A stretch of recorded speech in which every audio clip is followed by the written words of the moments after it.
So this is a crazy isekai in reverse. The guy gets isekai into a world that's completely terrible. Like when he gets there, he first tries to save a kid that escaped from a monster den because he saved him from the monster den, and then these people wouldn't let him in to help the kid. They're like, "Oh, he's already clapped. Why don't you just like let him get clapped?" You know what I mean? What? Get out of here.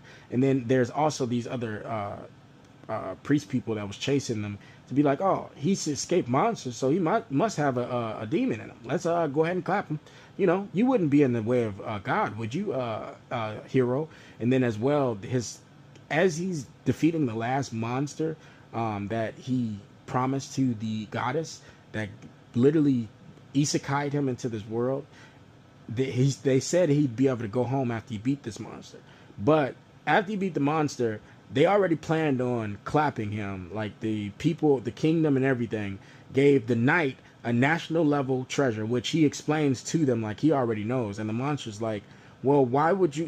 He was trying to tell him, hey, they're trying to clap you. I read their mind. The monster was trying to tell him. And he was like, I already knew this. I don't care about none of that. And he explains each of their transgressions immediately to them. Like how the knight had a national level treasure to hurt him, completely clap him after the monster's done. Or like they thought he'd perish with the monster, first of all. Then it was the nun that was seducing him, so he'd hesitate and attacking them after they try to attack him.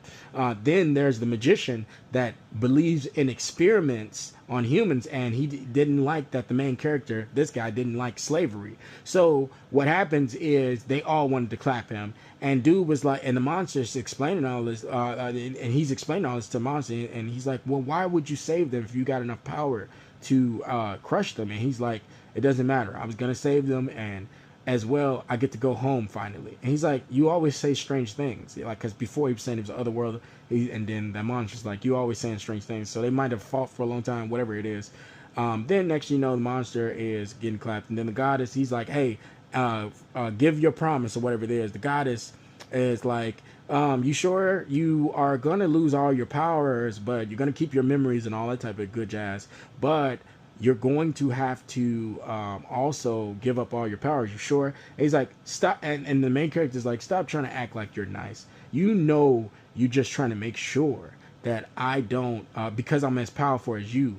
Like as you just mentioned, because she did mention you're as powerful as me. But he's like, you're just afraid that I'm going to keep my power, but I just want to go home. So she lets him go home, but turns out he goes home, and it might be one of those type of situation where it's a future, because his world is now in peril, just like